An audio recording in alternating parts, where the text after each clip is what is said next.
ב-13 לנובמבר 2023 שלחתי את המייל לבחור אמריקאי שלא הכרתי, קוראים לו אלפיין טריידר. כתבתי לו שהפסדתי בערך קרוב ל$20,000 לחברות מימון כמו אפקס, טק פרופיט, ושיש לי עוד 10 חשבונות אחרונים, ואם אני מעביר אותם באובר טריידינג, שזו הייתה הבעיה הכי גדולה שלי באותו זמן, אמרתי לעצמי שזה הזמן לפרוש, ביקשתי ממנו את השיטה שלו, אבל הוא לא ענה לי. אם שמת לב שהשולח זה אבי אלאמו, זה השם חיבה שלי, אבי זה הכינוי שלי בבית. היום 3 שנים אחרי, יש לי בדיוק את אותם 10 חשבונות מאומנים בחברות אחרות, אבל אותו מספר, כיוון הפוך. ובין שתי הנקודות האלה עברו לי בעליהם כמעט 1,000 חשבונות מאז. קוראים לי דאגים, אני סוחר בנסדק יומי, NQ ו-MNQ. אני עושה לייב כל יום ביוטיוב ברצף כבר יותר מעל 117 יום.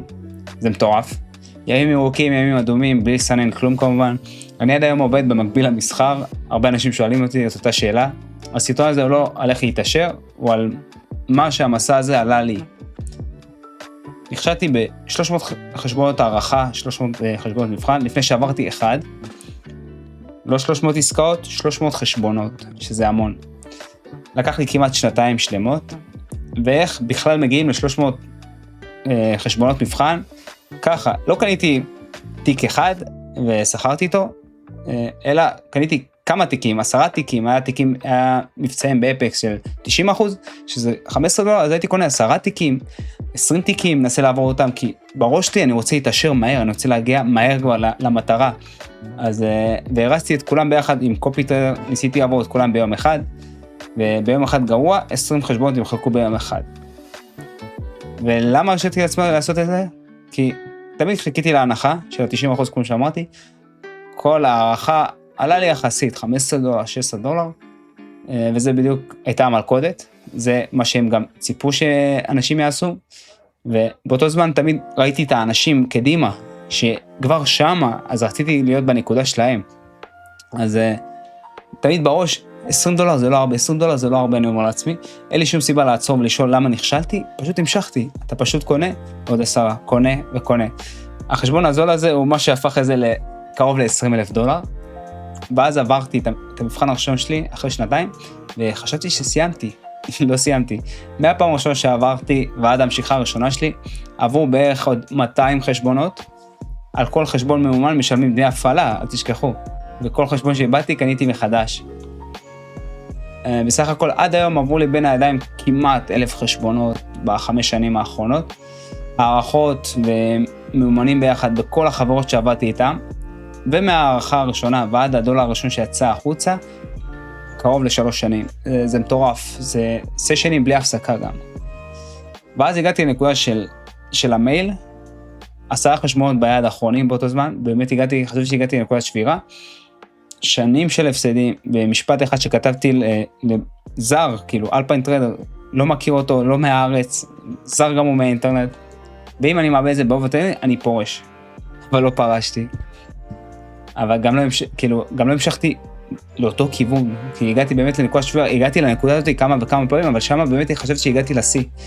כי כשאתה כותב משפט כזה למישהו אחר, באמת שכתבתי את המשפט הזה, אתה שומע אותו אחרת מאשר בראש שלך. באמת הרגשתי ששמעתי אותו אחרת ממה שבדרך כלל אני אומר בראש שלי.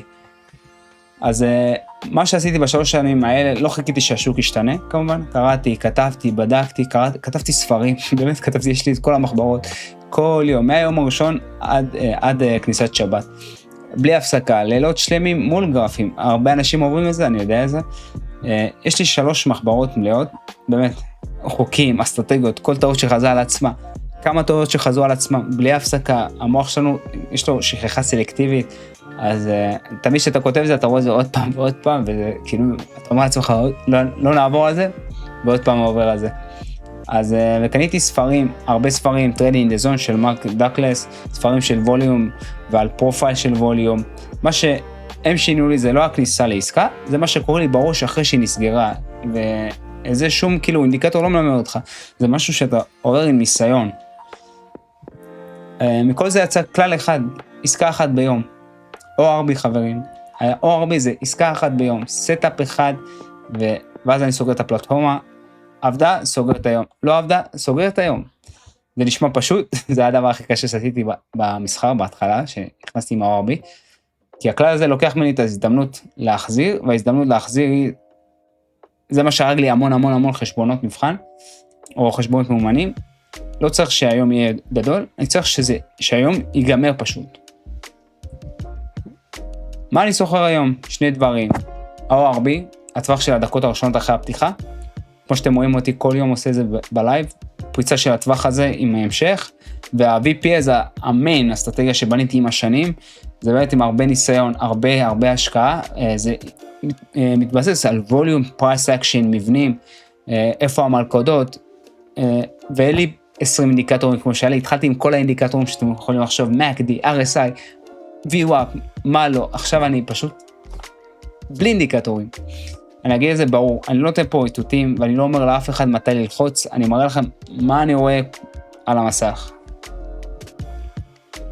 היום אני סוחר 10 חשבונות מאומנים במקביל, כמו שאתם רואים, 5 לוסיד, 5 טק פרופיט, עסקה אחת נכנס לכולם דרך הקופי טריידר, מי שבלייב יכול לראות אותו קופי טריידר שמחק לי המון חשבונות, היום כאילו הוא עובד באמת בשבילי, ההבדל הוא לא הכלי באמת, הכלי לא השתנה, אבל כמה פעמים שאני לוחץ, היו ימים שהייתי לוחץ 20-30 פעם, כמו שאתם רואים עכשיו, אני בקושי עובר את ה-2-3 עסקאות ביום, עסקה אחת לפעמים אני סוגר בעסקה אחת, לפעמים גם אני לא עושה עסקאות ביום, ואנשים שואלים למה אני לא עושה, זה דברים שלא ראיתם מה עברתי כדי להגיע לנקודה הזאת, אז היום אני רווחי, החזרתי את כל מה שהפסדתי באותו זמן, ומעבר לזה, בעבר הגעתי ל-25 חשבונות, כמו שמי שעקב אחריי בהתחלה ראה את זה, משכתי בגדול, ואז גם איבדתי אותם, וגם העבירו אותי ללייב, את שאר החשבונות באפקס העבירו אותי ללייב, ועד היום אני עדיין בסטטוס של אימיילים איתם, אז המסע של 25, כאילו המסע של 25 חשבונות, זה לא הצהרה שיש לי 25 חשבונות,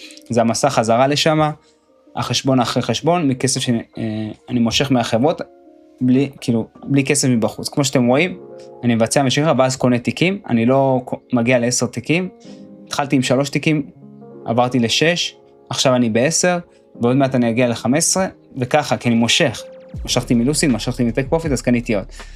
לאורך המסע, משכתי קרוב להמון כסף, הקבלות כמובן באתר, גלויות, מי שבדיסקוד יכול לראות את זה, לא הגעתי לשם כי מצאתי שיטה, הגעתי לשם כי הפסקתי לסחור יותר מדי.